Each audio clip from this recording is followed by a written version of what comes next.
Selamat berjumpa kembali di Ngulik Alkitab, sahabat. Ini adalah program di mana kita belajar mendalami kitab suci yang ditulis ribuan tahun lalu dan kita relevansikan dengan konteks kehidupan kita di masa kini, umat Tuhan dengan tantangan yang kita hadapi sehari-hari.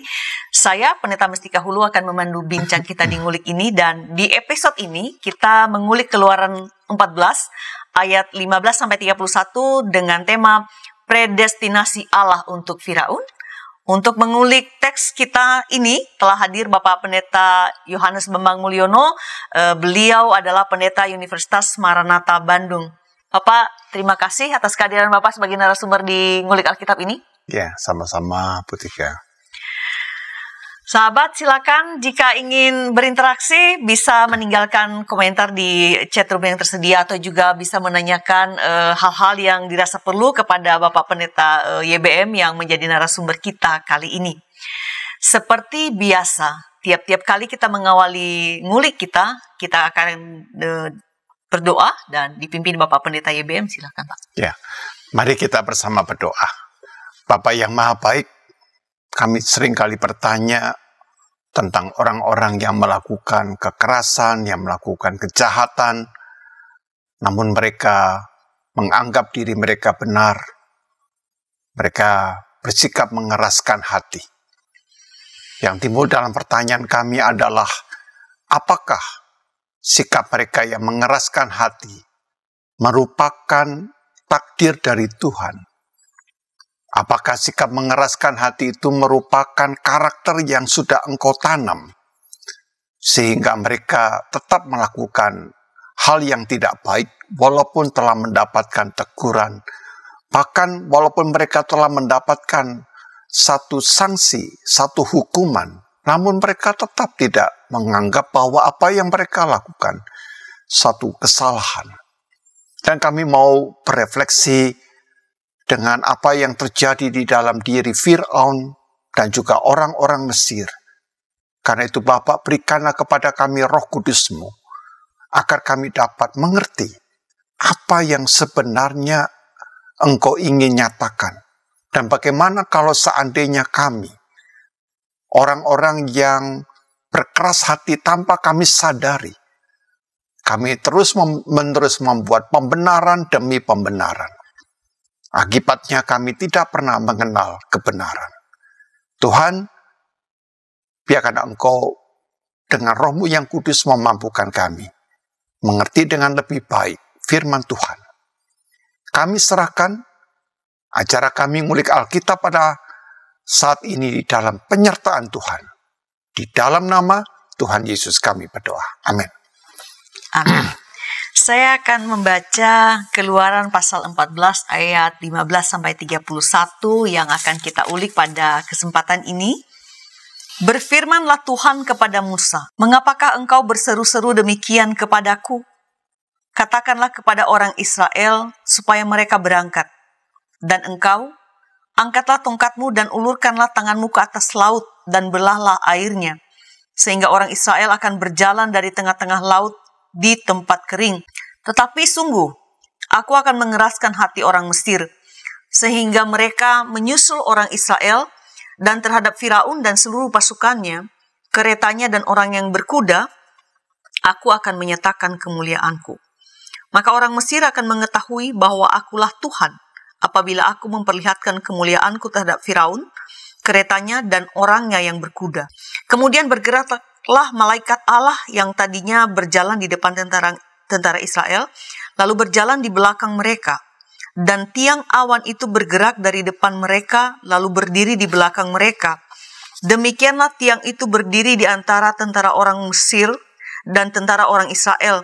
Dan oleh karena awan itu menimbulkan kegelapan, maka malam itu lewat, sehingga yang satu tidak dapat mendekati yang lain semalam-malaman itu. Lalu Musa mengulurkan tangannya ke atas laut, dan semalam-malaman itu Tuhan menguapkan air laut dengan perantaraan angin timur yang keras, membuat laut itu menjadi tanah kering, maka terbelahlah air itu. Demikianlah orang Israel berjalan dari tengah-tengah laut di tempat kering, sedang di kiri dan di kanan mereka air itu sebagai tembok bagi mereka. Orang Mesir mengejar dan menyusul mereka, segala kuda Firaun, keretanya dan orangnya yang berkuda, sampai ke tengah-tengah laut. Dan pada waktu jaga pagi, Tuhan yang di dalam tiang api dan awan itu memandang kepada tentara orang Mesir, lalu dikacaukannya tentara orang Mesir itu. Ia membuat roda keretanya berjalan miring dan maju dengan berat, sehingga orang Mesir berkata, "Marilah kita lari meninggalkan orang Israel, sebab Tuhanlah yang berperang untuk mereka melawan Mesir." Berfirmanlah Tuhan kepada Musa, "Ulurkanlah tanganmu ke atas laut, supaya air berbalik meliputi orang Mesir, meliputi kereta mereka dan orang mereka yang berkuda." Musa mengulurkan tangannya ke atas laut, maka menjelang pagi berbaliklah air laut ke tempatnya, sedang orang Mesir lari menuju air itu. Demikianlah Tuhan mencampakkan orang Mesir ke tengah-tengah laut. Berbaliklah segala air itu, lalu menutupi kereta dan orang berkuda dari seluruh pasukan Firaun yang telah menyusul orang Israel itu ke laut. Seorang pun tidak ada yang tinggal dari mereka. Tetapi orang Israel berjalan di tempat kering dari tengah-tengah laut, sedang di kiri dan di kanan mereka air itu sebagai tembok bagi mereka. Demikianlah pada hari itu Tuhan menyelamatkan orang Israel dari tangan orang Mesir, dan orang Israel melihat orang Mesir mati terhantar di pantai laut. Ketika dilihat orang Israel betapa besarnya perbuatan yang dilakukan Tuhan terhadap orang Mesir, maka takutlah bangsa itu kepada Tuhan, dan mereka percaya kepada Tuhan dan kepada Musa hambanya itu. Itulah teks yang akan kita ulik pada episode ini. Pak, langsung saja. Di segmen pertama ini saya membuka ngulik kita dengan pertanyaan bahwa teks kita mengatakan bahwa Tuhan bertanya kepada Musa, mengatakan, "Mengapa engkau berseru-seru kepadaku?" begitu. Dan Tuhan melanjutkan mengatakan, memberikan perintah supaya mereka berangkat, tetapi Tuhan mengatakan, "Aku akan mengeraskan hati orang Mesir dan Firaun," begitu. Nah, begini Pak, Allah mengeraskan hati orang Mesir atau Firaun sehingga mereka terus melakukan kejahatan kepada umat Israel. Mungkin dalam kehidupan sehari-hari kita juga kenyataan yang kita lihat bahwa ada orang-orang yang berbuat jahat. Nah, pertanyaan saya, dan supaya ini tidak menjadi tidak disalahpahami, apakah memang Tuhan yang mengizinkan Firaun, sengaja membuat Firaun mengeraskan hati untuk melakukan kejahatan? Apakah kejahatan yang terjadi di dunia ini memang Tuhan izinkan begitu aja sehingga yang melakukan kejahatan, kekerasan itu bisa semau-maunya, Pak? Atau gimana ini, Pak? Ya. Jadi kalau saya lihat tadi Ibu baca itu yang pada ayat yang ke-17 ya. Mungkin ada baiknya kita baca lebih jelas lagi. Baik, ya. Saya baca kembali ya, Pak. Ya, ayat 17. Keluaran 14 ayat 17. Tetapi sungguh, aku akan mengeraskan hati orang Mesir sehingga mereka menyusul orang Israel, dan terhadap Firaun dan seluruh pasukannya, keretanya dan orangnya yang berkuda, aku akan menyatakan kemuliaanku. Iya, jadi di dalam Keluaran 14 ayat 17 itu ada satu ungkapan dalam bahasa Ibrani. Wa ani hini mahaset et leb misraim. Ya, jadi kalau tadi diterjemahkan, sungguh aku ya mengeraskan hati orang Mesir. Nah, di sini ada satu kata mahaset ya. Mahaset itu mahas pakai jet ya. Lalu jet ya. Mahaset ya. Nah, mahaset itu memang kalau diterjemahkan ya dalam bahasa Inggris itu to grow firm atau strong, strengthen. Jadi dia ini memperkuat gitu. Nah, jadi pertanyaannya ini Allah ini memperkuat dalam arti mengeraskan hati orang sehingga orang ini menjadi semangat melakukan kejahatan. Ya, atau bisa baik atau bisa jahat gitu kan. Jadi masalahnya pada kata frasa mahaset et leb itu hati, Misraim itu Mesir. Jadi dengan kata lain yang Ibu tanyakan ini, apakah yang terjadi orang-orang yang mengeraskan hati sehingga dia tetap melakukan kejahatan, tidak bisa diberitahu ya, diberi sanksi, bahkan kalau perlu dipenjara, sudah dilewati, tetapi tetap merasa benar. ya. Ini takdir atau bukan gitu ya. Atau mungkin supaya lebih familiar lagi saya tarik dalam konsep berpikirnya Calvin, apakah ini predestinasinya Allah gitu ya. Sehingga orang Mesir ini binasa gitu ya.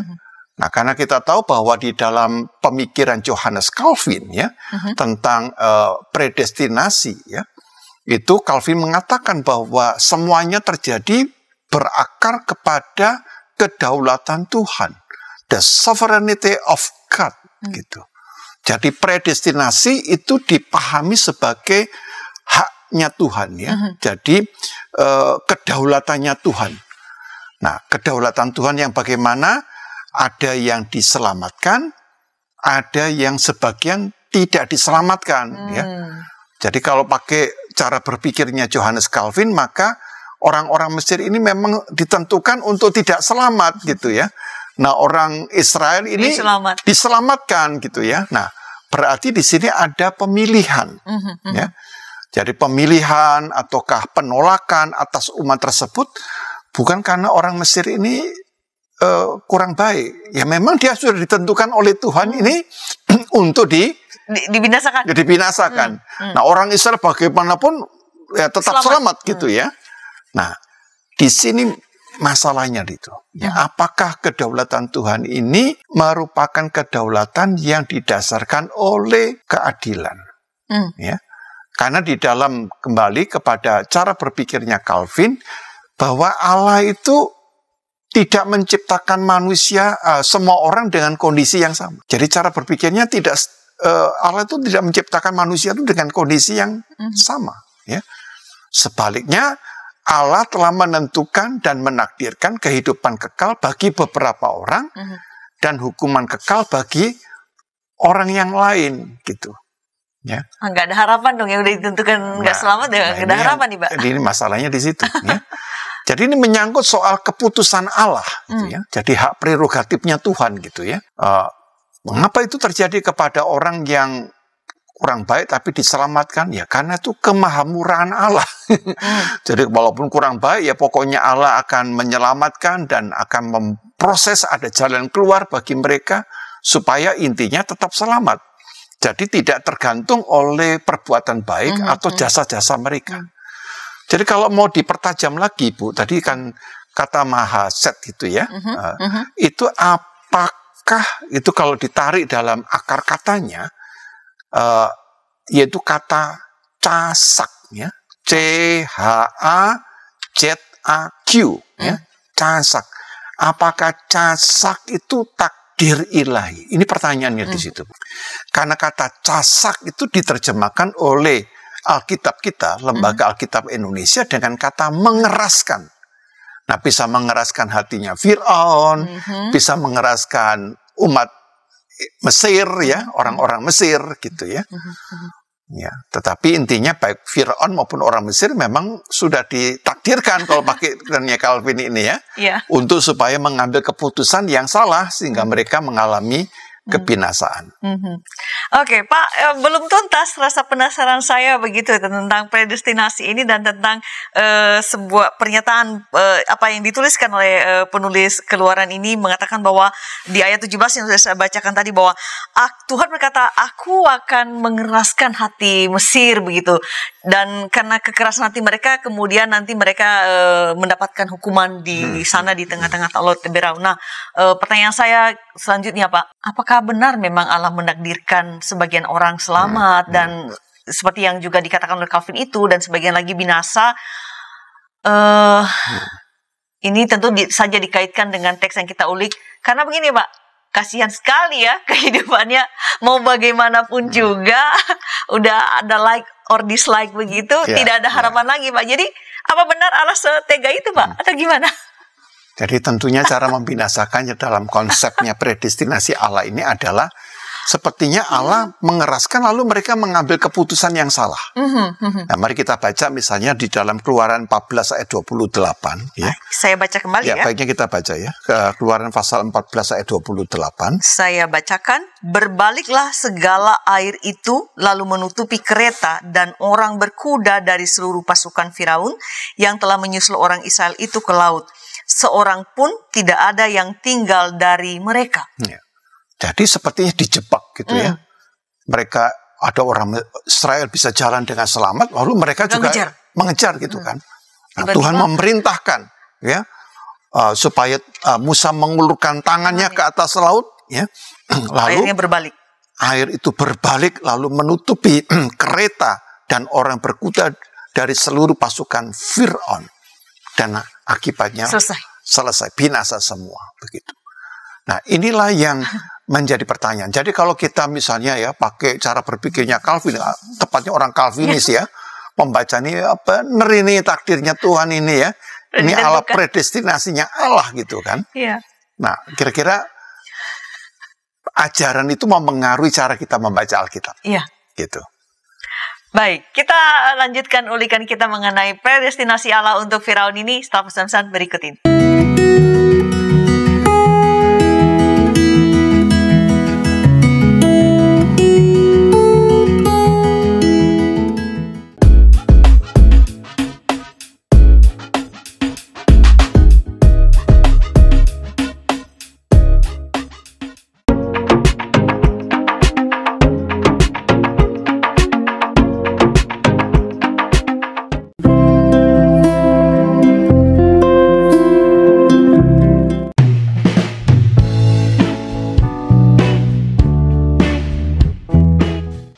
Sahabat, mari dukung pelayanan dan pekabaran Injil melalui YKB dengan membagikan link acara ini kepada sebanyak mungkin orang.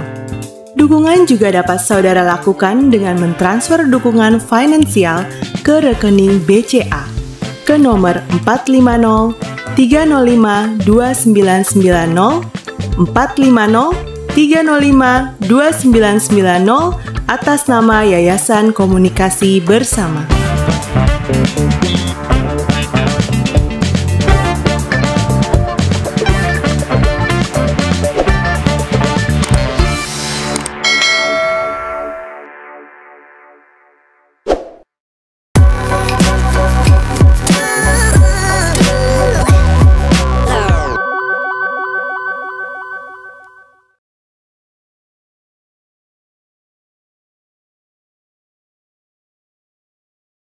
Masih di Ngulik Alkitab bersama saya Pendeta Mestika Hulu dan Bapak Yohanes Bambang Mulyono yang menjadi narasumber kita. Kita sedang mengulik Keluaran pasal 14 ayat 15-31. Tema kita kali ini predestinasi Allah untuk Firaun. Kita melanjutkan ulikan kita. Tadi di segmen pertama Bapak sudah menjelaskan beberapa hal juga apakah yang terjadi ini adalah apakah orang selamat atau tidak, itu sudah diatur dari awal begitu. Dan saat ini mengatakan pada Bapak, ya kalau begitu nggak ada harapan dong Pak untuk yang sudah ditentukan menjadi binasa untuk kemudian mendapat kemurahan begitu untuk menjadi selamat. Nah, membuka ngulik di segmen kedua ini Pak, pertanyaan saya adalah, jadi bagaimana melihat pernyataan Allah kepada Musa di awal teks yang kita ulik ini, bahwa Allah bertanya kepada Musa, mengapa kau berseru kepadaku, lalu memberi perintah untuk berangkat, tetapi ada juga penegasan bahwa Allah akan bertindak kepada orang-orang Mesir. Nah, tentu para sahabat sekalian paham, kita semua paham bahwa Allah ini dalam sebagai orang beriman kita meyakini bahwa Allah itu maha kuasa. Dalam kemahakuasaan Allah kita juga menerima atau percaya bahwa Allah mampu melakukan segala sesuatu. Nah, apakah karena Allah ini maha kuasa, Pak? Jadi ada tadi tema kita adalah predestinasi begitu. Apakah karena ia maha kuasa ini maka Allah dengan bebas semaunya aja dia mau bertindak? Atau siapa yang melarang dia maha kuasa, Pak? Atau bagaimana, Pak? Ya. Pasti Allah itu maha kuasa. Karena Allah maha kuasa, dia juga Allah yang bebas. Dalam kebebasannya, kalau pakai cara pandang Calvin tadi, dia boleh menentukan siapa apa selamat, yang siapa dia tidak. Begitu, ya. Tetapi menjadi problem kalau itu dipakai menjadi premis, ya, premis itu dasar berpikirnya, bahwa Allah itu menentukan, Allah itu menakdirkan Fir'aun dan orang-orang Mesir, maka dia mau tidak mau tidak bisa mengelak sosok diri Adonai ini Allah yang berlaku sewenang-wenang. Nah, akibatnya Fir'aun dan orang-orang Mesir walaupun sudah terima nasihat, sudah terima saran, ya, terima teguran dari Musa, bahkan sudah ada mujizat, tapi karena sudah ditentukan, dikeraskan hatinya, maka ya jalan hidup mereka ya akan tetap binasa. Lalu karena Allah sudah menentukan umat Israel selamat, apapun kondisinya, pada mereka bermental budak, begitu kan, sudah terbentuk selama 430 tahun ya menjadi orang bermental budak, ya, ya mereka akan tetap selamat, gitu. Nah inilah yang harus dipahami dengan hati-hati makna dari kedaulatan Allah. Kalau kita tidak cermat membaca kedaulatan Allah, maka kita dengan begitu mudah memakai premis atau cara berpikir ini di dalam kehidupan kita sehari-hari. Jadi akhirnya kita pun juga nanti kalau ada orang celaka, ya memang ini sudah ditentukan untuk binasa. Orang ini tidak kerja tapi kok tiba-tiba jadi orang kaya, ya memang sudah ditentukan oleh Tuhan untuk menjadi orang yang beruntung, kan begitu kan. Nah lalu pertanyaannya di dalam cara berpikir yang menempatkan kedaulatan Tuhan yang tanda petik semenang-menang tadi, kehendak bebasnya manusia di mana? Free will manusia itu di mana? Ya, padahal kita membaca misalnya di dalam Kejadian 2 ayat 16 ya. Nah di sana ada ayat yang penting untuk coba kita cermati ya. Silakan Ibu, Kejadian 2 ayat yang ke-16 ya. Saya bacakan Kejadian 2 ayat 16. Lalu Tuhan Allah memberi perintah ini kepada manusia. Semua pohon dalam taman ini boleh kau makan buahnya dengan bebas. Ya, boleh dengan bebas ya. Jadi Allah menciptakan manusia dengan kehendak bebas. Manusia itu mampu membuat pilihan. Tapi kalau di dalam predestinasi tidak ada ruang untuk manusia memilih. Semuanya diatur. Ya. Seperti konsepnya wayang itu sudah diatur oleh si dalangnya gitu ya. Tetapi harus diakui dengan jujur bahwa konsep penentuan takdir Allah itu bukan hanya Calvin ya. Di dalam teologi Islam pun juga mengenal itu ya. Itu ada yang disebut dengan kadar Allah ya, kadar Allah. Jadi penentuan takdir Allah, takdirnya Tuhan gitu ya. Jadi di balik ini pun juga mau mengatakan yang sama bahwa Allah itu berdaulat, Allah itu punya hak untuk menentukan siapa-siapa begitu ya. Nah, jadi lalu bagaimana gitu ya dengan kehendak bebas manusia gitu. Nah, ini kira-kira pergumulannya di sana ya. Jadi karena itu muncul dalam satu teologi yang mengkontra ya, melawan Calvin ya. Ya. Saya kira itu menarik ya Pak, bahwa Allah yang Maha Kuasa, Dia berdaulat untuk melakukan segala sesuatu, dan juga di dalam kedaulatannya itu Dia memberikan kehendak bebas bagi kita manusia. Dan pada sisi lain dikenal sebuah konsep predestinasi, dan predestinasi itu mau mengandaikan pada kita gak ada tempat kehendak bebas di sana. Nah, Allah berdaulat, Ia bebas bertindak menurut kehendak atau kedaulatannya. Ada juga kita diperkenalkan dalam Alkitab bahwa Allah itu adalah Allah yang penuh kemurahan hati, Allah yang murah hati begitu. Nah, dalam kemurahan hatinya Allah memberikan kehendak bebas. Kita bisa memilih. Tadi saya sudah membaca Kejadian 2 ayat 16 begitu ya Pak ya. Nah, pada satu sisi Allah berdaulat, pada sisi yang lain karena anugerah Allah, karena kedaulatan itu manusia memiliki kehendak bebas. Jadi yang mau saya tanyakan untuk semakin mempertajam ini Pak, bagaimana kehendak bebas manusia yang dianugerahkan Allah itu berhadapan dengan kedaulatan Allah yang Maha Kuasa? Apa konsekuensinya kehendak bebas manusia? Oke, saya punya hak dan saya gunakan, ya kan Tuhan yang ngasih saya hak, ya saya bebas dong. Nah, bagaimana saya mempertanggungjawabkan atau apa konsekuensi yang akan saya hadapi ketika saya menggunakan kebebasan yang anugerah Allah itu di hadapan yang memberikannya atau Allah yang Maha Tahu, Pak? Nah, di dalam teologi gereja itu kita mengenal Calvin ya Bu ya, tapi juga muncul penganut-penganut yang melebih-lebihkan, Baik. ya, sehingga mereka disebut dengan hiper Calvinis, begitu kan? Nah, mereka selalu memakai Efesus pasal 1 ayat 4. Nah, coba mungkin ayat ini seringkali dikutip-kutip mereka ya.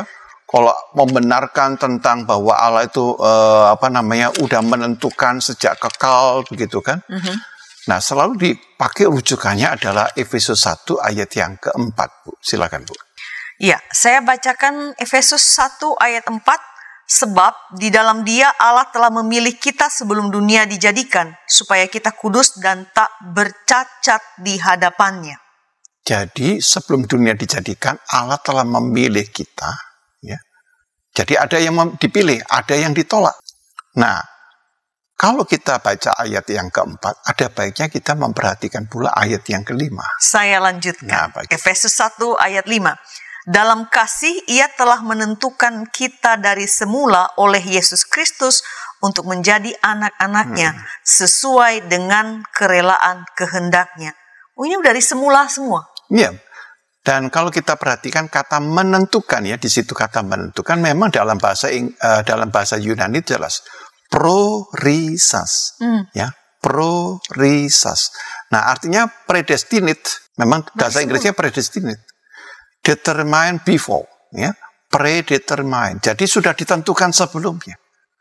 Nah, ini menarik sekali. Jadi Alkitab di satu pihak mengakui Allah itu menakdirkan, tapi orang lupa, Bu. Di dalam Efesus 1 ayat 5, coba kata apa yang di depannya itu? Dalam kasih. Dalam kasih. Nah, itu kenapa nggak terbaca? Dalam kasih. Kalau kita tidak memperhatikan dalam kasih itu ya, nanti akan saya ulas, maka ketika kita membaca tadi dalam bahasa Ibrani, mahaset et leb, ya, mengeraskan hati, ya, mahaset et leb Misrayim, atau mahaset et leb paroh, ya, paroh itu Fir'aun, maka kita melihat benar kan Allah menentukan, menakdirkan sejak awal. Nah, sekarang saya akan menguji ayat ini. Baik, Pak. Ya. Menguji kata mengeraskan hati yang tadi akar katanya casak. Ya. Casak itu diingat ya, kata C-H-A, ya, Z-A-Q, ya, casak. Nah, casak ini diterjemahkan tadi mengeraskan hati. Mari kita cek Kejadian 19 ayat 16. Baik. Nah, apakah itu mempunyai arti takdir? Nah, mari kita cek. Kejadian 19 ayat 16.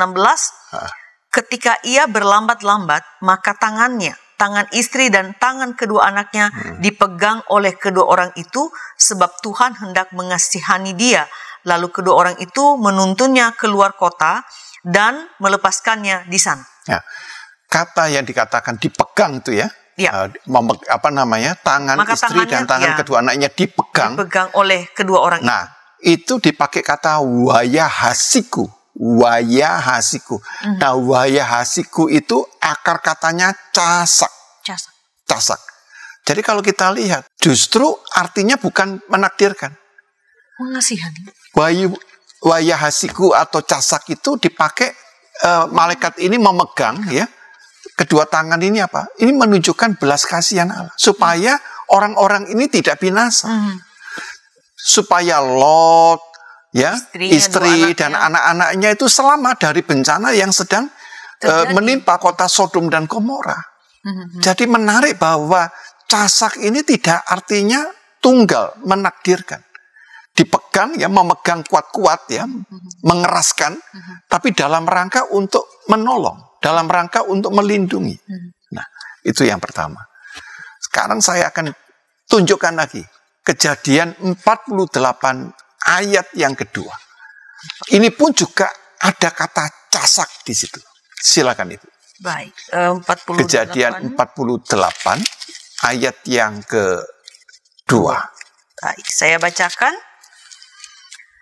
Ketika diberitahukan kepada Yakub, telah datang anakmu Yusuf kepadamu, maka Israel mengumpulkan segenap kekuatannya dan duduklah ia di tempat tidurnya. Jadi Yakub ini sudah lemah, sudah tua ya.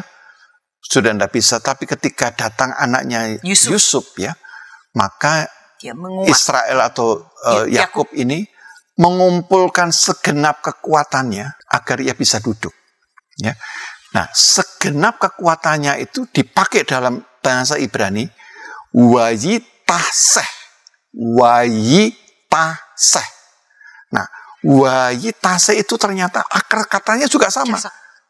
Casak. Jadi apakah yang dikatakan dengan kata casak? Casak ini berarti Israel atau Yakub ini mengumpulkan segenap casaknya, kekuatannya, agar ia dapat duduk di tempat tidur saat ditemui oleh Yusuf.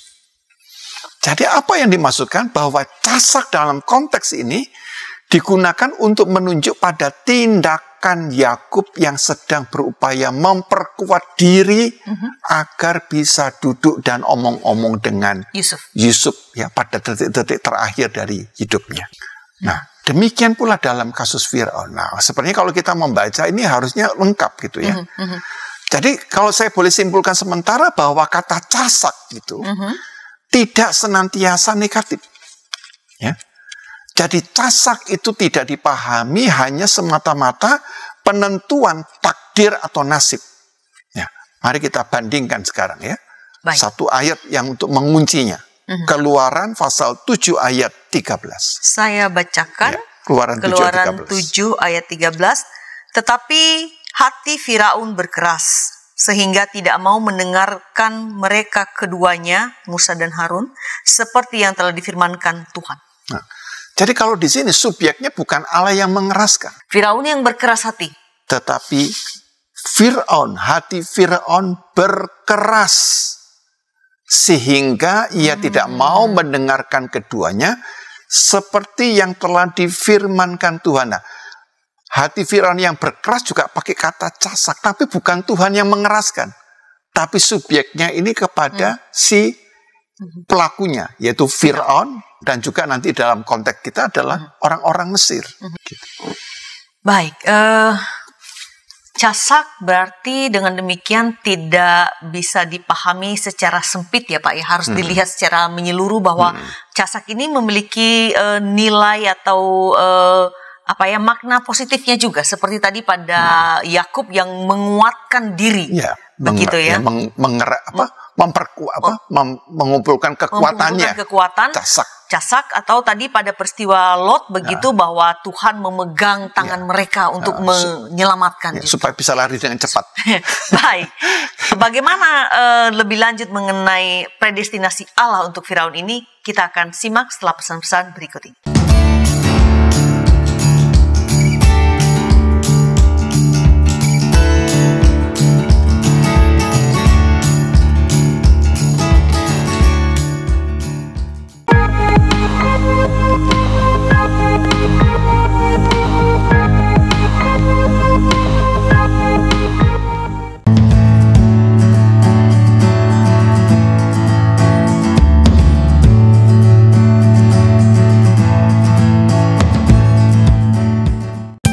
Sahabat, mari dukung pelayanan dan pekabaran Injil melalui YKB dengan membagikan link acara ini kepada sebanyak mungkin orang.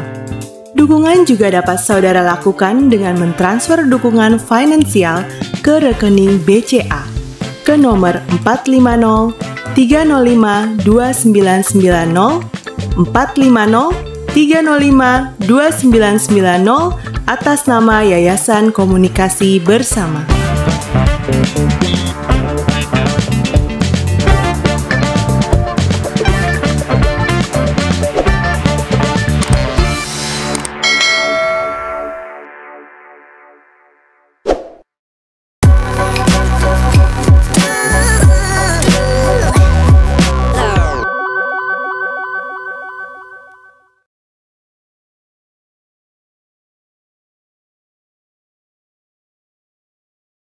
Terima kasih sahabat, masih di Ngulik Alkitab bersama saya Pendeta Mestika Hulu dan Bapak Pendeta Yohanes Bambang Mulyono yang menjadi narasumber kita. Kita sedang mengulik Keluaran pasal 14 ayat 15-31 dengan tema predestinasi Allah untuk Firaun. Kita sudah berada di segmen terakhir, mari kita lanjutkan bincang kita atau ulikan kita. Pak, tadi di segmen kedua Bapak menguraikan mengenai satu kata yang casak. yang atau sering diterjemahkan sebagai predestinasi Allah. Namun Bapak juga menegaskan tadi bahwa casak ini tidak selalu berarti negatif. Dalam konteks yang sedang kita ulik, Keluaran 14 ayat 15 sampai 31 ini, Firaun mengeraskan hati atau ya tentu saja ada kehendak bebas di sana. Nah, pertanyaan saya begini nih Pak, karena ada kehendak bebas bahwa, nah, apakah memang kehendak bebas ini berarti seperti yang dilakukan oleh Firaun ini? Manusia bebas untuk memilih hanya melakukan yang benar, yang baik, atau manusia juga bebas untuk melakukan kejahatan? Nah, kalau memang kan tadi saya katakan di segmen kedua juga respons atas apa yang Bapak sampaikan, bahwa kehendak bebas itu juga adalah anugerah Allah bagi manusia. Kalau kehendak bebas adalah anugerah Allah, berarti kalau kehendak bebasnya untuk memilih kejahatan, ya kan anugerah Allah Pak. Mestinya nggak usah dihukum Pak. Jadi atau gimana nih Pak? Supaya kita jangan salah paham. Jadi gimana kita memahami ini Pak? Jadi free will ya, kehendak bebas itu seringkali dipahami bahwa manusia boleh memilih. Memilih A, memilih B. Tapi A ini baik, B itu buruk, gitu ya. Jadi manusia boleh memilih baik atau buruk, gitu. Nah, karena itu hidup ini ditentukan oleh pilihan, gitu. Nah, tapi pertanyaan saya adalah, apakah yang dikatakan dalam Kejadian 2 ayat 16 itu maksudnya dalam bentuk pilihan baik atau buruk? Nah, ini pertanyaan kan? Baik. Ya kan? Ya. Karena semua pohon boleh kamu makan kecuali buah pengetahuan baik. Ini bukan masalah pohon ini kurang baik. Ya. Jadi artinya apa? Sebenarnya di dalam konsep teologi iman Kristen yang disebut dengan free will, kehendak bebas itu, manusia hanya bebas untuk melakukan yang benar. Manusia hanya bebas untuk melakukan yang baik.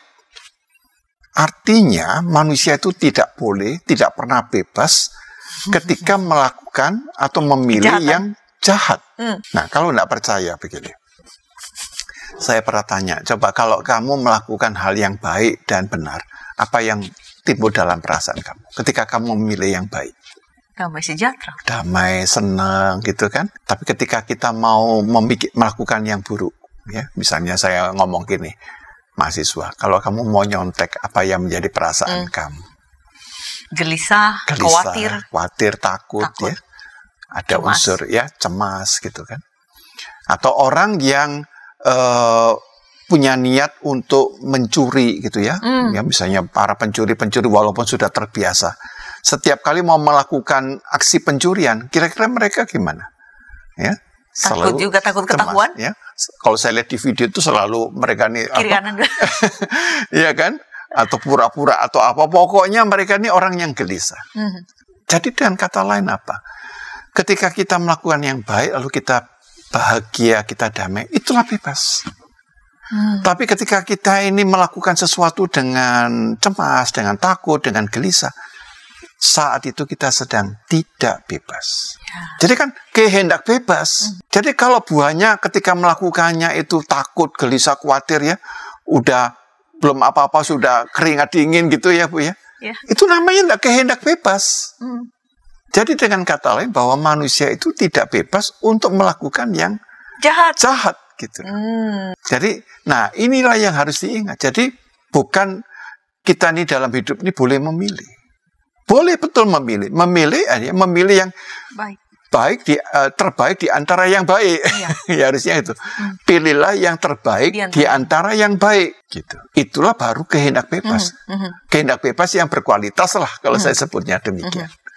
Baik, jadi sekarang kita melihat apa yang dikatakan Allah kepada Musa begitu, bahwa dia mengeraskan hati Firaun, Mesir dan Firaun. Nah, bagaimana kita melihat ini, Pak? Ya, jadi kalau kita lihat justru di sini letak masalahnya. Karena itu Firaun tidak menggunakan kehendak bebasnya. Karena itu di dalam bahasa Ibrani disebutkan wayehisa leparoh, ya. Mengeraskan hati, ya. Jadi Firaun mengeraskan hatinya. Dia memilih. Dalam arti ya memilih tapi bukan kehendak bebasnya. Dia ketika dia mengeraskan itu sebenarnya dia sedang cemas, dia takut gitu kan. Ini harus saya buru karena tidak nanti akan mengancam. Jadi kembali kepada perasaan terancam gitu.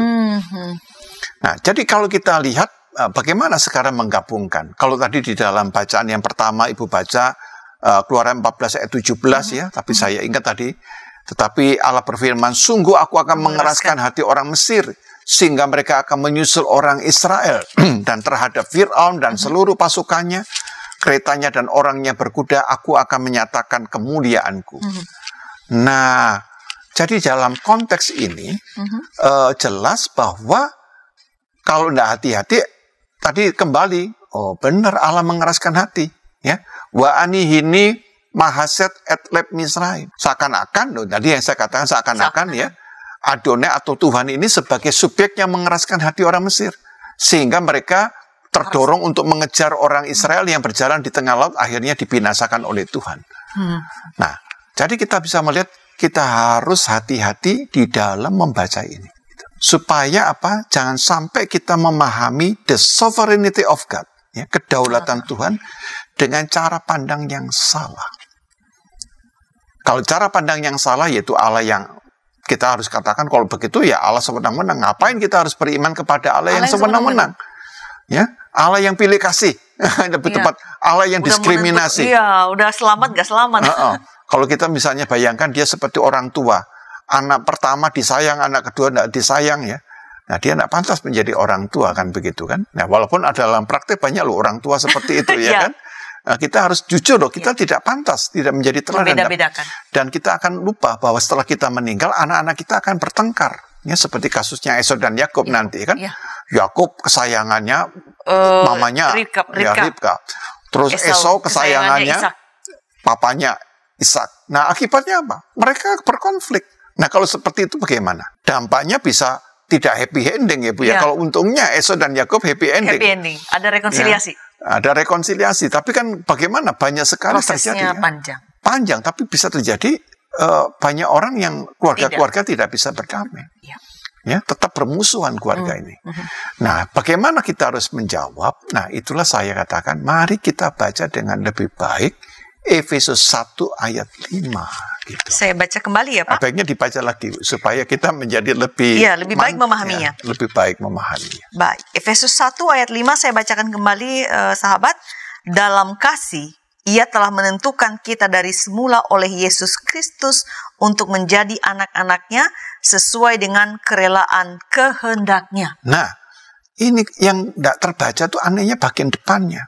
Pada bagian jelas tuh dalam kasih. Ia telah menentukan kita dari semula. Ya, itu dalam teks Yunani jelas. En agape prorisas. Hemas ais huitesian. Ya, en agape prorisas. Dalam kasih ia menentukan. Jadi di dalam menentukan, ya, berdasarkan kedaulatannya ini, Allah itu melakukannya dasarnya kasih. Kasih yang bagaimana? Jelas pakai kata agape, en agape.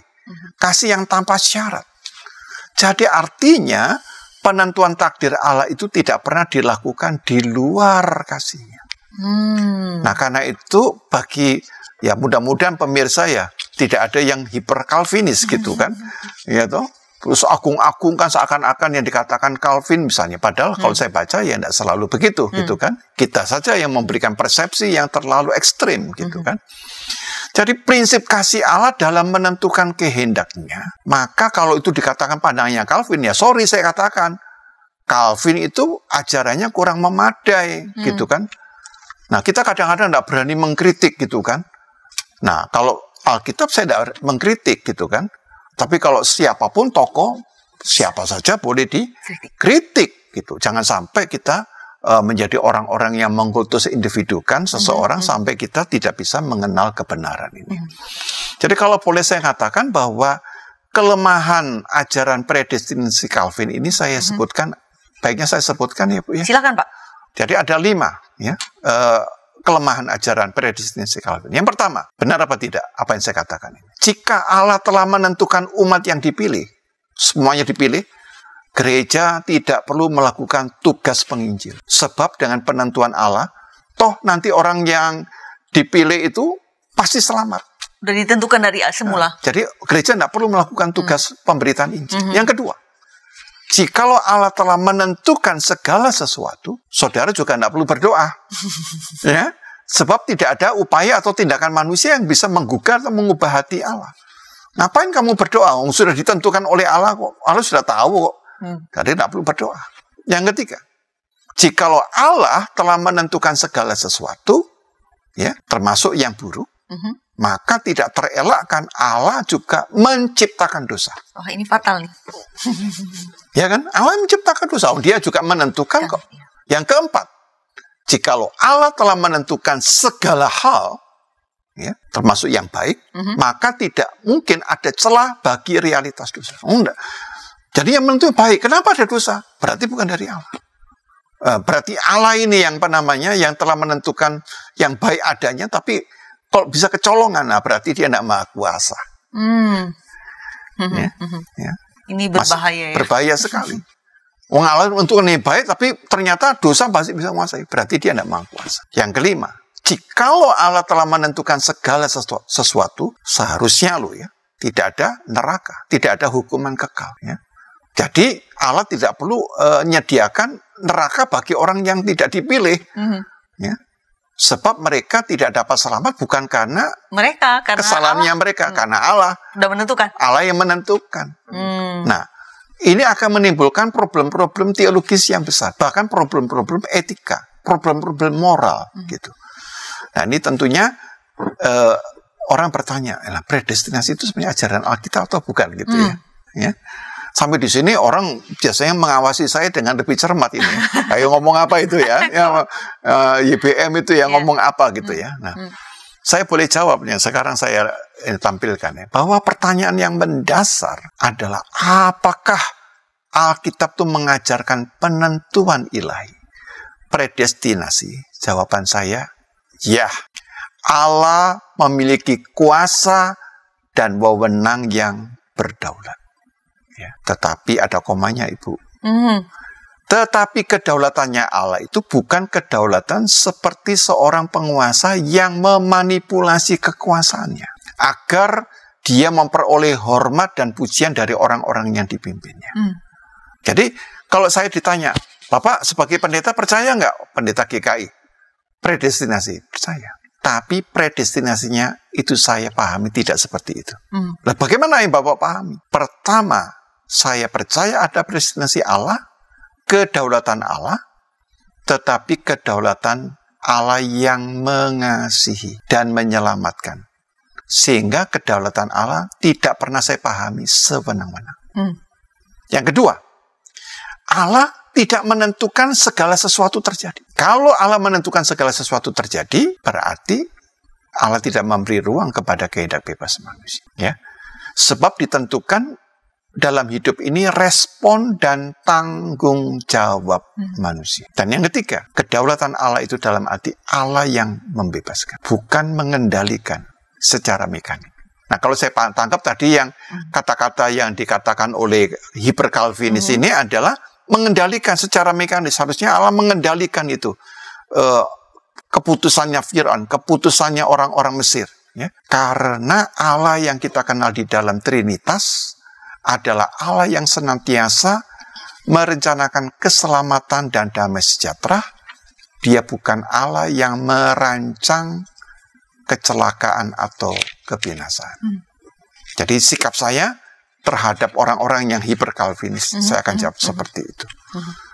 Dan boleh saya tambahkan bahwa karakternya Adonai, yang saya tahu adalah karakter dari Allah Trinitas, ya, bahwa Allah itu justru Allah yang berpihak kepada orang yang tertindas. Jadi kenapa sih Allah memilih Israel? Karena orang Israel sedang tertindas. Jadi Allah ini adalah Tuhan yang berpihak kepada orang yang lemah, yang tidak berdaya. Nah, karena itu saya suka sekali dengan apa yang dikatakan di dalam Mazmur 34 ya Bu ya. Ini Mazmur yang bagus sekali ya. Sebagai kita kalau ngalami itu kita boleh ingat ayat ini ya. Mazmur pasal 34 ayat 7 dan ayat yang ke-8. Boleh dibantu? Saya bacakan. Ketika bisa bantu membacakan. Baik. Mazmur 34 ayat 7 dan 8. Orang yang tertindas ini berseru dan Tuhan mendengar. Ia menyelamatkan dia dari segala kesesakannya. Malaikat Tuhan berkemah di sekeliling orang-orang yang takut akan dia, lalu meluputkan mereka. Jadi orang yang tertindas ini berseru, Tuhan mendengar. Bukan hanya mendengar. Mendengar, ia menyelamatkan dia dari segala kesesakannya. Lalu apa? Diutusnya malaikat Tuhan berkemah di sekeliling orang-orang yang takut akan dia. Lalu apa? Diluputkan. Diselamatkan. Bukankah ayat ini juga berlaku bagi orang Israel? Bukan karena Allah itu menetapkan orang Israel itu dari semula untuk selamat, sehingga apapun mereka akan tetap selamat. Tapi orang yang tertindas ini berseru. Dan karena itu Allah memerangi orang yang berlaku jahat. Dan jelas sekali kalau kita baca dalam, tadi kita akan ada 15 mulainya. Sebenarnya dibaca, kalau kita baca ayat 14-nya itu jelas sekali gitu ya. Keluaran 14 ayat yang ke-14. Saya baca ya Pak. Ya, silakan. Keluaran 14 ayat 14. Tuhan akan berperang untuk kamu dan kamu akan diam saja. Jadi Tuhan akan berperang membela siapa? Orang yang tertindas, orang yang lemah, orang yang tidak berdaya. Gimana tidak berdaya? Orang Israel pada waktu itu mau belakang ada tentara Mesir, di depan ada laut. Tidak berdaya. Tuhan akan berperang untuk kamu dan kamu akan diam saja. Jadi Tuhan memang membela. Nah, karena itu saya ingatkan, jangan sampai dalam hidup kita sehari-hari ya, kita menjadi penindas bagi orang lain. Kalau orang yang tertindas itu berseru kepada Tuhan, kita dijadikan musuhnya Tuhan. Ya. Tuhan akan memerangi kita. Ya. Jangan sampai kita di gereja itu begitu saleh, tapi dalam hidup sehari-hari ya kita menjadi lintah darat ya. Kalau kita ancam, kita takut-takuti orang-orang yang berhutang dengan kita. Itu saya pernah jumpai ya, dalam beberapa kasus itu ya. Penatua ini kalau di gereja ini orang yang baik kali. Tapi kalau di rumah dia menjadi lintah darat. Ya. Dia rebut, dia rampas orang-orang yang tidak bisa bayar hutangnya dengan bunga yang sangat tinggi. Dan kita lupa bahwa kalau orang-orang ini yang tertindas ini berseru, Tuhan akan menolong, mendengarkan, dan kita menjadi musuh-musuhnya Tuhan. Dan kita akan binasakan itu, tidak akan sayang itu ya. Nah, ini bukan omong menakut-nakuti orang gitu ya. Ya. Baik, kita sudah tiba di penghujung ngulik Alkitab ini. Terima kasih Bapak Pendeta Yohanes Bambang Mulyono untuk ulikan yang disampaikan kali ini, mengajak kita untuk berpikir lebih dalam melihat kedaulatan Allah dan kemudian melihat bagaimana respons kita. Kiranya apa yang disampaikan oleh Bapak Pendeta YBM dalam ulikan kali ini boleh menjadi menolong kita dalam menjalani kehidupan sebagai umat Tuhan yang lebih baik. Jadi sekali lagi terima kasih Pak. Sama-sama. Sahabat, beberapa hal saya mau ingatkan kembali berdasarkan ulikan yang sudah kita dengarkan, bahwa betul Allah berdaulat, dan di dalam kedaulatannya ini yang perlu kita perhatikan. Berkali-kali juga tadi kita diingatkan dan ditegaskan oleh Bapak Pendeta YBM yang menjadi narasumber kita bahwa Allah berdaulat, tetapi kedaulatannya itu adalah dalam hal mengasihi, mengampuni, dan menyelamatkan kita, bukan untuk membinasakan.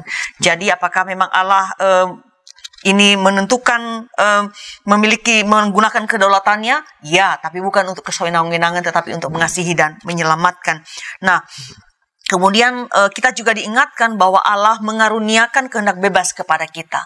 Jadi kehendak bebas itu adalah kalau kita memilih yang baik, bukan yang sebaliknya. Karena itu mari kita membuat pilihan-pilihan yang baik, agar yang ada itu hanya damai sejahtera dalam hidup kita. Tadi kita sudah mendengarkan bahwa Pak Pendeta YB mengatakan kalau kita melakukan yang jahat, kita tidak sedang melakukan kebebasan, karena ketakutan itu sama sekali tidak bebas. Jadi mari kita menggunakan kehendak bebas kita untuk memilih yang baik, karena memang kehendak bebas itu diberikan untuk melakukan yang baik, untuk melakukan yang benar. Dan tentu saja apa yang kita dengarkan kiranya kita respons dengan baik, supaya juga boleh menjadi berkat bagi orang lain. Respons kita menentukan. Allah menghendaki kita untuk selamat, mari kita respons itu dengan menjalani kehidupan yang baik, yang memuliakan namanya. Dan bagian terakhir tadi saya kira penting untuk kita perhatikan kembali. Allah membela orang-orang lemah dan tertindas. Dan mari kita menjadi sekutu-sekutu Allah yang dengan melakukan kebaikan bukan menjadi seterunya dengan melakukan penindasan pada orang lain. Karena Allah itu adil dan dalam kekuasaannya Dia akan melakukan pembelaan bagi orang-orang yang ditindas oleh dalam kelemahan mereka. Tuntas sudah jumpa kita dan mengulik Alkitab ini, kiranya menjadi berkat bagi kita semua dan juga kita sebarkan untuk menjadi berkat bagi orang lain. Terima kasih untuk dukungan yang diberikan, like atau membagikan link ini kepada orang lain, dan jangan lupa untuk melakukan subscribe untuk mendapatkan konten-konten terbaru dari kami. Sampai jumpa di episode yang akan datang. Kita akhiri dengan doa oleh Bapak Pendeta YBM. Silakan. Ya, mari kita kembali berdoa. Bapa yang mengasihi kami, di dalam Bapa, Anak, Roh Kudus, kami mengenal Allah yang pengasih dan penyayang, yang panjang sabar dan berlimpah kasih setia. Yang di dalam Kristus Engkau adalah Allah yang bersedia memberikan hidupmu, menebus, mendamaikan, supaya kami menjadi pribadi-pribadi yang boleh menikmati keselamatan dan boleh menyebarkan, membagikan, memberkati orang-orang di sekitar kami. Biarkanlah kami mengimani bahwa Engkau adalah Allah yang berdaulat, namun pada sisi yang lain, kedaulatan Tuhan bukan kedaulatan yang sewenang-wenang. Kedaulatan Tuhan bukan kedaulatan yang diskriminatif, tapi Engkau adalah Allah yang berdaulat di dalam kasih. Karena itu Bapa, biarkanlah kami sebagai orang-orang yang sudah Engkau tebus, orang-orang yang sudah Engkau selamatkan, memiliki kedaulatan kasih karena anugerah dari Tuhan. Sehingga kasih itu tidak terpengaruh dan dipengaruhi oleh respon orang-orang di sekitar kami. Kami tetap mampu mengasihi walaupun kami dibenci. Kami tetap mampu mengampuni walaupun mereka menolak kami. Itulah inti utama dari iman Kristen. Ajarlah kepada kami kasih yang utuh, kasih yang kokoh, sehingga kasih itu menjadi efektif, kasih itu boleh tersebar dalam segala musim kehidupan kami. Bapa, kami serahkan perjalanan kami ke depan supaya kami mampu senantiasa memilih yang terbaik di antara yang baik, bukan memilih yang baik di antara yang buruk. Dan kami merasa telah berprestasi ketika kami mulai melakukan yang sedikit lebih baik dari yang buruk. Tuhan, tolonglah kami mampu mengambil keputusan yang berkenan di hadapan Tuhan. Kami serahkan hidup kami, langkah kami ke depan di dalam penyertaan dan kemurahan Tuhan. Kami berdoa dalam nama Tuhan Yesus Kristus. Amin.